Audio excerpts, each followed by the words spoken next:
Bagaimana caranya kita itu bisa menghindari terjebak dalam passion yang obsesif, dan bagaimana kita bisa menciptakan passion yang harmonis. Nah, kita mulai dari menghindari dulu. Ini adalah 3 kebiasaan penghalang yang menghalangi kamu untuk betul-betul menghidupi passion. Ini adalah 3 jebakan yang membuat kamu tuh cenderung terjebak dalam passion yang obsesif. Nah, kebiasaan pertama itu adalah menunggu passion. Coba ingat-ingat kalimat ini. Kalau kamu merasa tidak bisa mendapatkannya lagi, cuman bisa dapat sekali nih, dan itu sifatnya mungkin karena beruntung gitu ya. Kamu akan cenderung terlalu takut kehilangan. Pernah dengar cinta yang obsesif? Nah, ini salah satu contoh aplikasi super sederhana dari prinsip ini. Jadi ketika kita merasa dapat pacar itu untung-untungan, untung ada yang mau sama aku gitu ya, maka kita jadi terlalu obsesif. Kenapa? Karena kita takut kehilangan gitu loh. Orang yang merasa bikin bisnis itu nggak bisa lagi, ini betul-betul pertaruhan satu-satunya, maka dia akan lebih takut untuk kehilangan, takut melangkah. Nah, kalau kita lihat orang-orang seperti Elon Musk begitu ya, orang-orang yang kayaknya atau apa yang kita dengarkan di Google, di Microsoft, terus bahkan semacam ada divisi yang mereka biayai, kasih gaji orang-orangnya itu untuk melakukan percobaan. Kenapa begitu? Karena mereka itu berani mencoba. Mereka memasang mindset itu, lawan rasa takut kehilangan dengan mental I can start over again. Jadi mereka mengizinkan, mereka mendidik dirinya sendiri untuk kesalahan itu nggak permanen.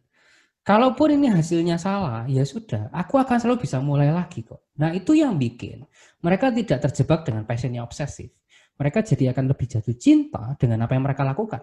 Percobaannya itu sendiri jadi menyenangkan buat mereka. Dan ketika percobaannya gagal, mereka akan lihat bahwa mereka akan sadar bahwa iya, aku jadi tahu apa yang salah. Jadi aku akan tahu jadi petunjuk apa yang seharusnya aku kejar lebih benar gitu kan.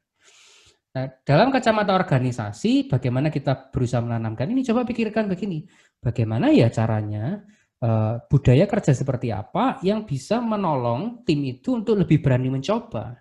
Salah satunya adalah sebagai seorang pemimpin, izinkan timmu itu untuk mencoba, terus gagal, nggak apa-apa. Tentu aja mesti diukur ya.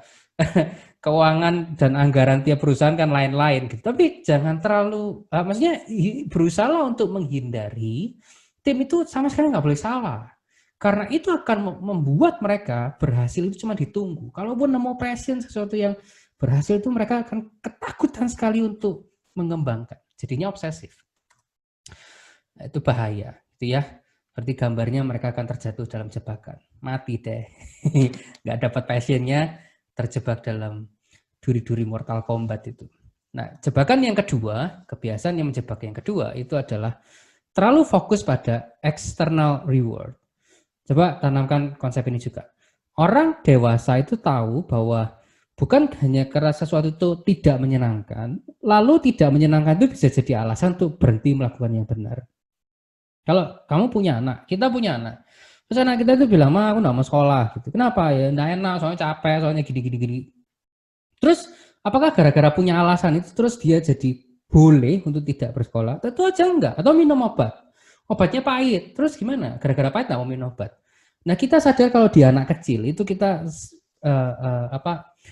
kompasnya itu jalan dengan bagus. Mana yang masuk akal, mana yang nggak masuk akal. Tapi somehow ketika kita dewasa, kita malah mulai mengambil mindset seperti anak-anak. Gara-gara sesuatu itu tidak menyenangkan, terus kita jadi nggak gigih lagi melakukan itu. Kebiasaan seperti ini yang membuat kita, kalaupun berhasil, itu terjebak dengan passion yang obsesif. Nah itu. Nah, bagaimana mengcounternya? Belajar menikmati prosesnya, jatuh bangunnya. Belajar menumbuhkan rasa bangga karena melakukan apa yang benar. Daripada sekedar menumbuhkan rasa bangga ketika hasilnya itu menyenangkan.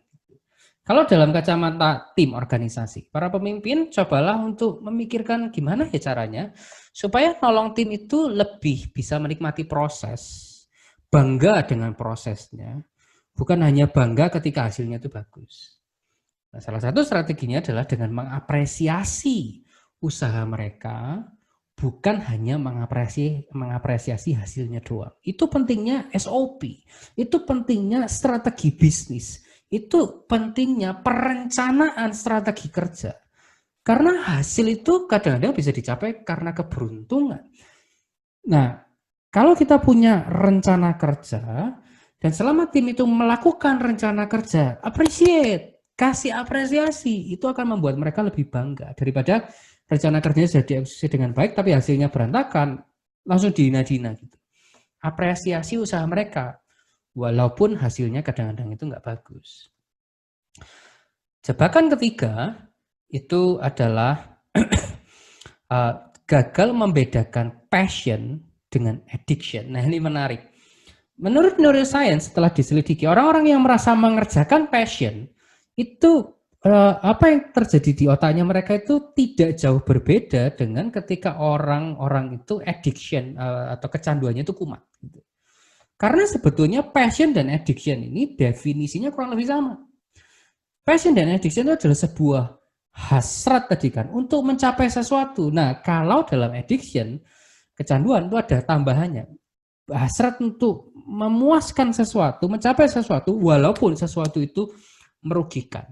Jadi bedanya passion dengan addiction itu pada buntut, pada ekor terakhirnya. Kalau passion itu akhirnya disebut produktif, passion itu menghasilkan hidup yang makin produktif, sedangkan addiction itu akhirnya menghasilkan hidup yang makin destruktif. Tapi prosesnya di otak itu sama. Otak itu resah ketika kita tuh nggak bisa mencapai apa yang kita inginkan. Passion, addiction itu sama. Bedanya di hasil akhir. Jadi bagaimana caranya supaya kita mengantisipasi nggak terjatuh di lubang ini, jebakan ini adalah biasakan untuk mengevaluasi diri.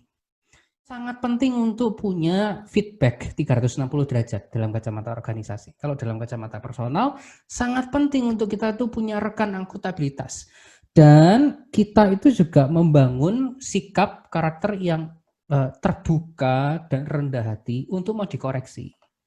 Walaupun itu sangat-sangat menyakitkan.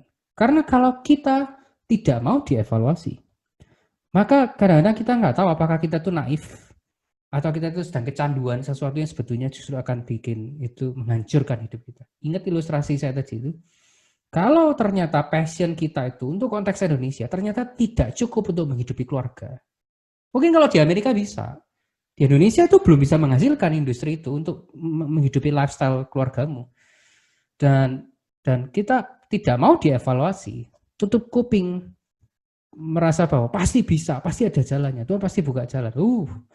Hati-hati, kamu rawan terjebak jatuh ke dalam lubang yang sangat mematikan.